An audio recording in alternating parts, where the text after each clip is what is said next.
Bonjour, alors aujourd'hui ça sera les fèves Alcadulce offertes par Sabine. Elle est très gentille, pro, et je vais vous faire voir comment je fais. Alors pour commencer, je mets 3 quarts d'eau. Les 3 quarts d'eau en vérité c'est parce que je vais mettre du P17. Et au lieu de faire du tunnel nantais avec des arceaux, je mets de la ficelle. Là j'ai fait des sillons pour une fois. D'habitude je fais pas de sillons. Mais là j'ai fait des sillons. Et je vais planter dans les sillons. Comme ça je pourrais peut-être plus facilement les buter si je dois les buter. En principe je les bute pas, je les ficelle. Allez. Je sème ça et je vous reprends après. Alors voilà, je vous montre comment ça se sème et comment je les sème. Donc, on prend la fève, le trait noir. Je vous remontre le trait noir. Toujours vers le haut. Ah, une petite branche. Une ancienne racine oubliée. Voilà. Alors moi j'enfonce donc j'enfonce une phalange et demie.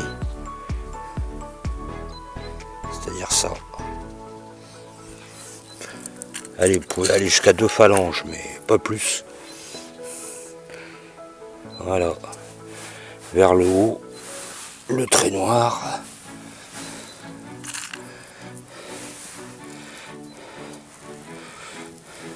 Voilà. Bon, j'ai fait tout le reste, hein.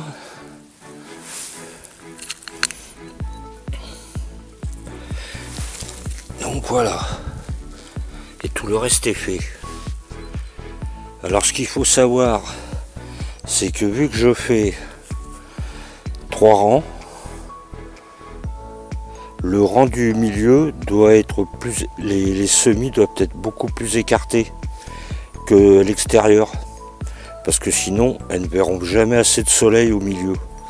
Bon, si vous faites que 2 rangs, c'est pas un problème. Et une fois que vous avez semé les fèves, là c'est pas compliqué, hein.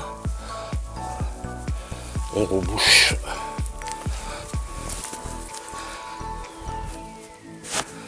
Voilà. Pas plus, pas moins.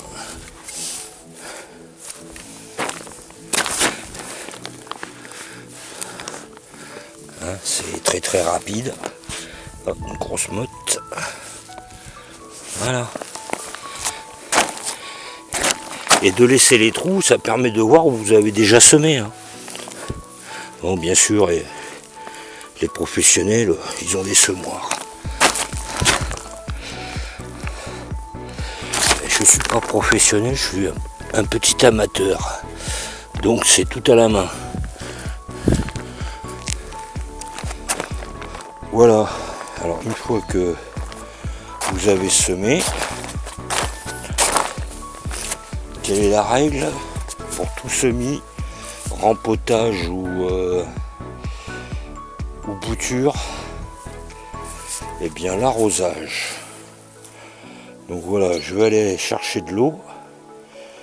Même si je chante que c'est le mois de janvier, il tombe un peu d'eau ou pas, on arrose.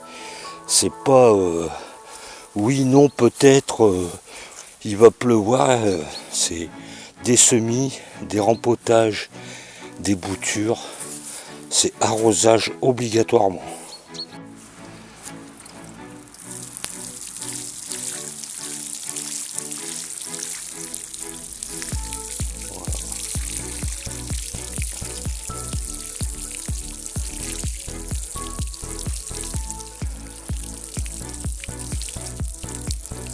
L'arrosage c'est fait pour que la terre colle aux graines ou aux racines, quand c'est du rempotage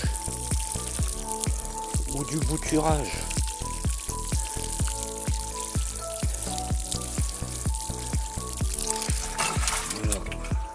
Alors voilà, une fois que vous avez bien arrosé, que la terre s'est collée aux graines, il n'y a plus besoin de tasser, hein. Il n'y a pas besoin de passer le râteau ou je sais pas trop quoi pour tasser le sol. De toute façon, tasser le sol sans arroser, ça n'a aucun effet. Ou alors il faudrait plomber comme un malade, un gros bourrin. Donc maintenant, j'ai pas d'herbe de tonte pour mettre sur le dessus. Alors j'aime bien mettre de l'herbe de tonte parce que voilà, quand on met de l'herbe de tonte, bon pas beaucoup, hein, c'est vraiment fin. Avec le P17 et puis sans P17, de toute façon de l'herbe de tonte, et ben vous pouvez constater que j'ai vraiment pas d'herbe qui a poussé. Voilà. Allez, si, petite là. Voilà. Parce que le P17 c'est bien joli, mais ça fait pas tout, hein. Ça n'empêche pas les mauvaises herbes de pousser en même temps. Alors là, vous voyez, il n'y a pas un seul brin d'herbe. J'ai pas de désherbage à faire. Ensuite, quand elles seront plus grandes, là c'est paillage au foin, ou peut-être pas du tout même. Donc voilà. Maintenant, est-ce que je mets un peu de paille ou pas? Alors voilà, bon ben j'ai été chercher une petite brouette de foin. Et la tondeuse. Donc j'ai fait les niveaux. J'ai mis les roues avant en position haute. Oui, la ficelle, c'est parce qu'elle est trop neuve.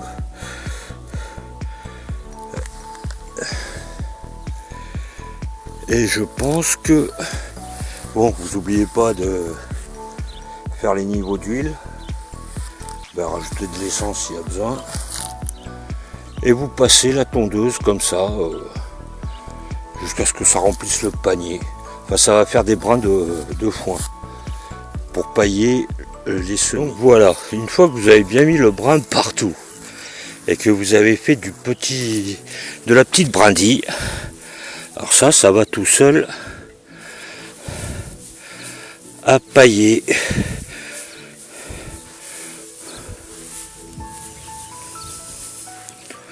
Voilà. Donc les premiers passages, hein, vous mettez pas le panier, vous montez les roues. Et après, vous mettez le panier, vous ramassez pour pouvoir plus facilement pailler vos semis. Donc voilà le résultat.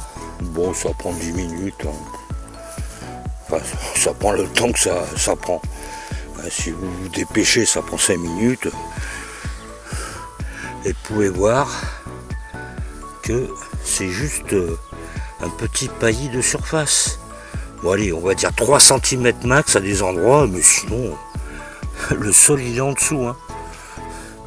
C'est pas d'empêcher les graines de sortir. Hein. C'est juste que ça empêche la lumière de passer et que les mauvaises herbes, quand elles sortent, elles ont une toute petite graine. Quand elles sortent, elles ne voient pas la lumière, elles meurent. C'est pas compliqué. Hein. Le paillage, c'est ça à la base. Ça fait pas que garder l'humidité ou quoi que ce soit. Donc avec le foin, vu que ça se décompose, en dessous ça devient du compost. L'intermédiaire de l'épaisseur de foin, c'est du foin à devenir du compost qui est rempli d'humidité, qui retient l'eau. Et la couche supérieure du foin, du paillage, elle empêche juste la lumière de passer. C'est pour ça que le foin, la paille, c'est le top. Après, il y a des inconvénients. Pareil, alors, si vous avez des râteaux-pieds, ce qu'on appelle les campagnols, il ne faut pas venir dire que c'est le foin ou la bâche qui a entassé qui a fait venir les campagnols. Hein. Si vous avez déjà des campagnols, ben, vous en aurez quand même. c'est pas le foin, le paillis qui emmène, qui fait venir les campagnols, hein, c'est pas vrai. Hein. La preuve, j'ai pas de campagnol et je paille comme un fou furieux. Hein. Des meules là, moi j'en passe 4-5 par saison. Hein. On me les donne, elles sont pourries, mais moi ça me va très bien. Et puis j'ai pas envie de désherber. Donc là, ça va être protection contre le gel. Dès qu'il va pleuvoir, ça va se tasser. Hein, parce que quand on voit la taille des fèves, c'est pas 3 cm. Bon là ça fait plus parce que c'est dans le trou là.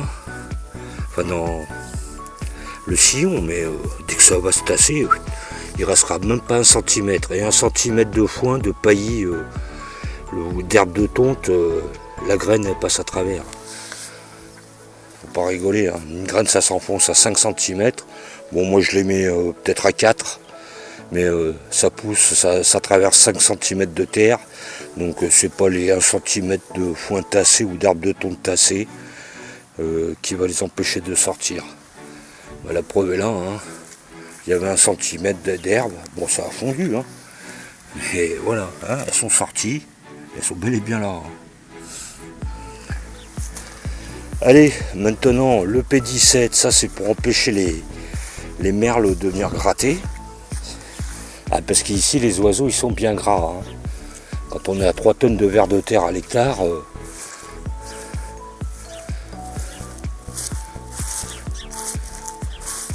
d'ailleurs je crois qu'ils sont que chez moi les oiseaux. Je les vois jamais chez les voisins. Il n'y en a pas. En même temps, hein, ils sont comme nous, hein. Ils vont au restaurant pour manger. Hein.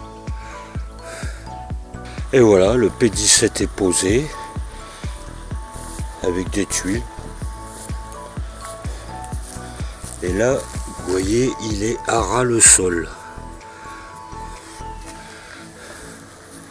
Ensuite, du côté des fèves qui ont déjà poussé, et je remonte le fil. Donc, le fil du milieu, il est plus haut que ceux des deux côtés pour faire le tunnel. Alors bien sûr, moi c'est 5 mètres. Je ne sais même pas si j'ai 5 mètres, 4 mètres. Mais si vous faites des grandes longueurs de 10 mètres, bah vous rajoutez des piquets intermédiaires. Vous faites une boucle avec la ficelle et ça fonctionne très bien. Hein. De toute façon, après, là, dès qu'il va faire beau, il n'y aura plus besoin du P17. Il y a juste les piquets qui me serviront. Je mettrai la ficelle, enfin une ficelle de chaque côté des fèves qui auront poussé. Je mettrai une ficelle de chaque côté, tendue. Comme ça, j'ai pas besoin de les buter. Bon, voilà, j'espère que ça vous aura aidé.